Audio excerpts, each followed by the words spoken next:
Fala, meus amigos, minhas amigas ligados aqui no Dois Toques, a casa do futebol, para a gente falar de Copa do Brasil, jogo de campeonato brasileiro também atrasado. Tivemos Grêmio e Fortaleza.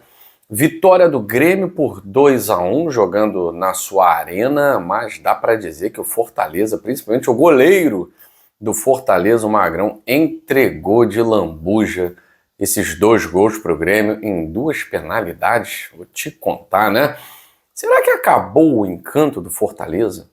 E aí isso não tem nada a ver com o novo treinador que chegou, Renato Paiva, mas será que acabou o encanto do Fortaleza?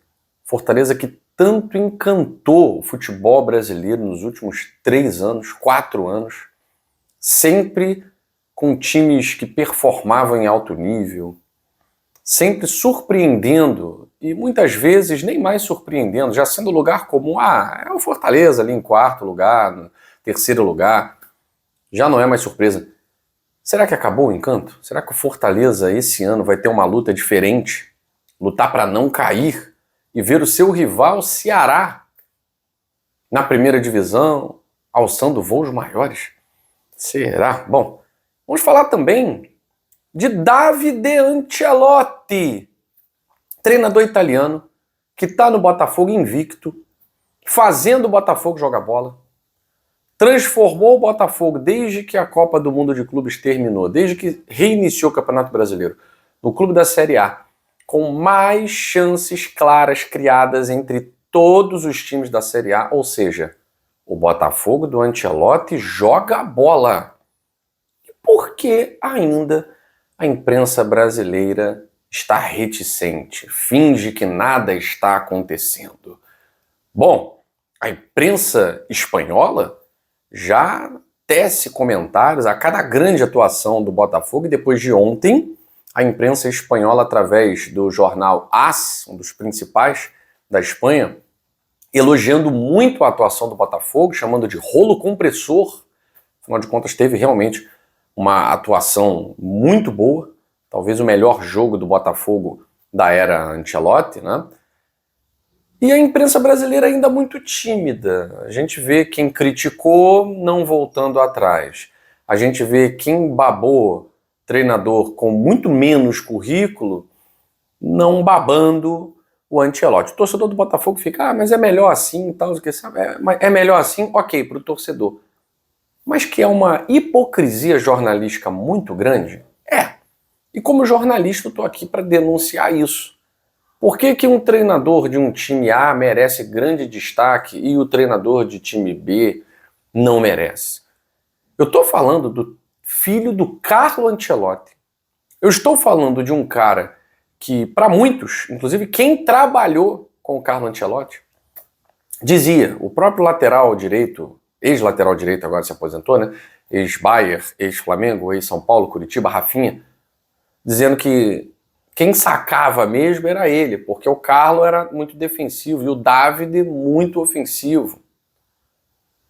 E eu não vejo nenhuma palha sendo movida em grande parte dessa imprensa hipócrita, na maioria das vezes, esportiva brasileira, para retirar aquilo que disse. Uns falaram que era péssimo para todo mundo, era ruim para todo mundo. Para o Davide, para o Botafogo, para a seleção, para o continente africano, para a Ilha da Tasmânia, para o Oriente Médio, era ruim para todo mundo. Eu não estou vendo ser ruim para todo mundo, não. Eu estou achando muito bom, inclusive para o futebol brasileiro, ter o Botafogo comandado por um jovem treinador com muito potencial, sendo em 5 jogos superior ao que talvez muitos chamem de maior treinador da história do Botafogo, Arthur Jorge. É claro que no final das contas o que vale é título.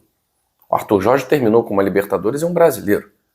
Mas o Arthur Jorge tinha um Luiz Henrique no elenco, um Almada, um Igor Jesus, um Savarino performando demais, um Gregore caçador. E o Ancelotti perdeu o Gregore. Perdeu o Igor Jesus. Não tem o Luiz Henrique, nunca teve o Almada. Ele está precisando se construir no futebol, é o primeiro clube dele, com um clube em reconstrução do seu elenco principal.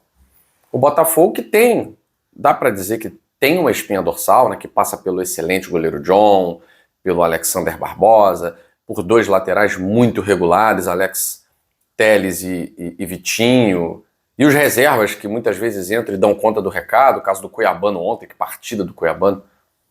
Um meio-campo com um excelente Marlon Freitas, um jogador como Savarino, que quando desperta é um diferencial e ontem jogou bem. Então existe, claro, ali uma espinha dorsal, mas vale dizer que o Botafogo perdeu muitos jogadores decisivos. E o David Ancelotti está conseguindo ter números muito bons. Nos 5 jogos, nenhuma derrota, 3 vitórias, 2 empates. Uma vitória em casa, 2 vitórias fora de seus domínios, num clássico contra o Vasco da Gama, uma dessas vitórias. E domingo tem um jogaço. Um Botafogo e Cruzeiro, um jogaço. Tenho certeza de que o Nilton Santos vai assistir uma super partida de futebol com 2 excelentes treinadores. O experiente Leonardo Jardim, que eu não me canso de elogiá-lo, e o incipiente ainda, iniciante, David Ancelotti, que vem mostrando o seu valor. Mas me surpreende, aliás, não me surpreende, né? A imprensa brasileira se calar diante de um treinador jovem com muito potencial que vem surgindo aí. Bom, mas eu também não posso me calar diante do que eu estou vendo no cenário de Fortaleza.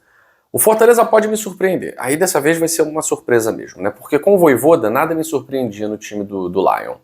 Ah, tá na zona de rebaixamento, terminou o campeonato em 5º, 4º, 6º. Não é uma surpresa, porque o Fortaleza ele tinha esse poder, né? Uma fênix, ele ressurgia das cinzas e chegava aos patamares mais altos. O Fortaleza, quando escolhe o Renato Paiva, é um passo diferente, não é nem um passo para trás, não. É um passo diferente. Mas também não é um passo para frente. Porque o Juan Pablo Vojvoda é de uma escola e o Renato Paiva é de outra. A questão é que o Renato Paiva é representante de uma escola que dá muito certo no futebol. A gente vê as equipes comandadas por treinadores portugueses realmente performarem muito bem. O Cruzeiro, que foi salvo pelo Leonardo Jardim, para dizer isso, né? O Cruzeiro foi salvo pelo Leonardo Jardim. Mas o Renato Paiva não é um expoente da escola portuguesa. Ele tem várias experiências e títulos.